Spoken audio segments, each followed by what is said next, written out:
Hello everyone, সবাই কেমন আছো? আশা করি সবাই ভালো আছো। তো আমি আবার নিয়ে এসেছি একটা নতুন ব্লগ। তো আমরা গেছিলাম কালী পুজোর সময় ঠাকুর দেখতে। তো একটা প্যান্ডেল দেখছিলাম, তারপরে আবার এখানে একটা গেলাম জাহাজের মতন বানিয়েছিল। এটাও কিন্তু খুব সুন্দর করেছিল। আর আগেরটা যে দেখলাম ওটাও কিন্তু খুব সুন্দর করেছিল। আমাদের বাড়ির সামনেই যেগুলো করেছিল প্যান্ডেল, ওখান থেকে দেখতে গেছিলাম। আর এখানের কালী ঠাকুরটাও কিন্তু আমার খুব ভালো লেগেছিল। আর এই কালী ঠাকুরটাকে কিন্তু পুজো করেনি, নিচে একটা কালী ঠাকুর আছে, ওখানে পুজো করেছে। আর হচ্ছে জাহাজের নিচেও দেখো একটা থিম বানিয়েছে, মানে এই ঘটনা তো তোমরা সবাই জানো। আর সবাই দেখেছিল মোবাইলে, ভিডিওতে, ফেসবুকে। আর তো ওখান থেকে আমরা হচ্ছে চলে যাবো এখন হচ্ছে বাড়িতে। আর বাড়িতে গিয়ে কি কি করব চলো তোমাদের সঙ্গে শেয়ার করব।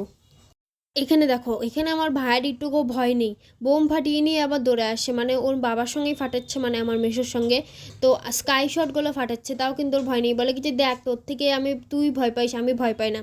তো হচ্ছে এইটা ফাটালাম, তারপরে আমার ফ্রেন্ড একটা ফাটিয়েছিল। তো এইটারও আমি একটা ভিডিও করছিলাম। তো তারপরে হচ্ছে আমিও কিন্তু ফাটাবো চকলেট বোম। তো সবাই দেখতে থাকো আর সঙ্গে থাকো। এটাও কিন্তু আবার আমাদের একটা ফাটাইছে এখানে আমার মেশো হচ্ছে বোম ফাটালো। তারপরে কিন্তু এখনও যে এইটা যে ফাটালো এটা কিন্তু আমি ফাটিয়েছি। আর হচ্ছে তারপরে কিন্তু আমি চকলেট বোম ফাটাবো। আর এটা কিন্তু আমি ফার্স্ট টাইম চকলেট বোম ফাটালাম, ভয়ও লাগছিল। আর খুব এক্সাইটেডও ছিলাম যে বোম ফাটাবো। কিন্তু আমরা অনেক কিছু ফাটিয়েছিলাম, স্কাই শট, যেমন কি স্কাই শট আমি তো তার আগেরটা ফাটিয়েছি। তারপরে বাবা হচ্ছে আবার স্কাই শট ফাটিয়েছিল। তারপরে হচ্ছে আজকে মানে কালী পুজোর দিনটা কিন্তু এমনি ভালোই কেটেছিল আমার।